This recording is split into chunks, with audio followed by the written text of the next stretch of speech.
Hi, everyone. I hope you're doing well. Now, in this week's Devo, I'd like to pick up where we left off last week. We were in Isaiah chapter 6, verses 1 to 4, and we were looking at God's majesty, his power, and his holiness, and finding comfort in them. But in verse 5, we discover Isaiah doesn't find comfort in them, but it quite cause for fear.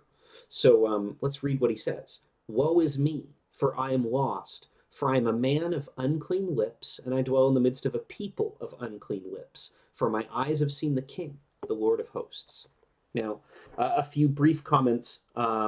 He is struck by fear because when he's in the presence of God's great holiness, it makes him realize just how sinful and unworthy he is. Not only does he not deserve to be there, but holiness by its nature is set against evil. That's what sin is. And so he realizes he's in danger of God's just wrath breaking out against him at any second. And so he's afraid. He points to the sin, in particular, the sin of the lips. Now, I don't think that's so much because sin of the lips is worse than other kinds of sins, but he just saw these seraphim, these angelic beings, worshiping God, and he realizes that he does not deserve to worship God along with them. He can't as a sinner. And he realizes there's nothing he can do to change his sinfulness. And so he just cries out in helplessness and hopelessness, I'm lost. And every believer has been to that point, haven't we? Where we realized our own sinfulness and we knew if God doesn't do something, I can't do anything about this and I am lost. I'm hopeless if God doesn't save me.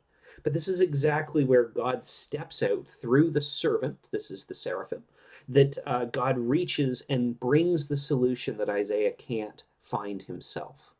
And the seraphim takes a coal from the altar. And it's from the altar, which means it's connected to sacrifice. And at this point, we don't know who or what the sacrifice is, but we know that there's a sacrifice.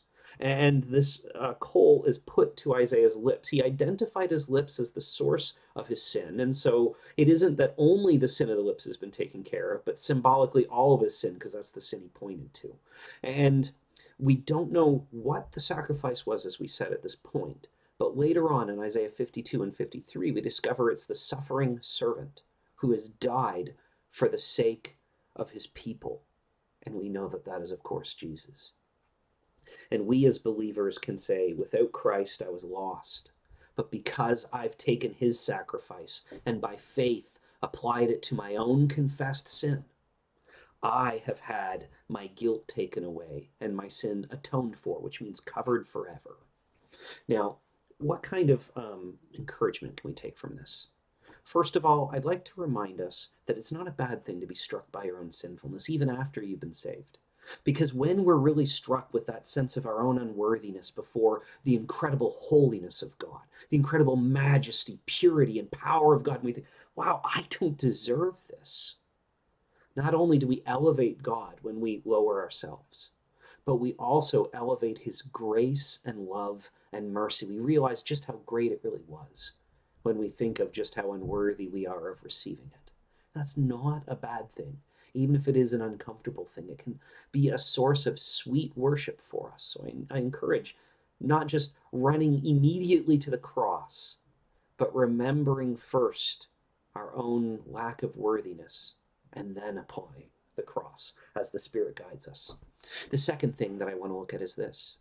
When we are thinking about God's holiness and his power and taking comfort that no matter what happens on earth, the true King still reigns in heaven, it's really, really good to combine that with the fact that our King is truly and radically gracious and good. And that's a huge source of hope and help when we think about our situation. Because, knowing that he's all powerful can also be scary, like Isaiah had. But when we recognize that, no, he's not just all powerful and holy, he loves us with an everlasting love, then we know that our God is in control. In control. He does allow bad things to happen. He will allow us to struggle at times, but he will never abandon us. He's always working in it out of love for us. Even when things are hard, we can affirm, yes, he still loves me. I know he loves me.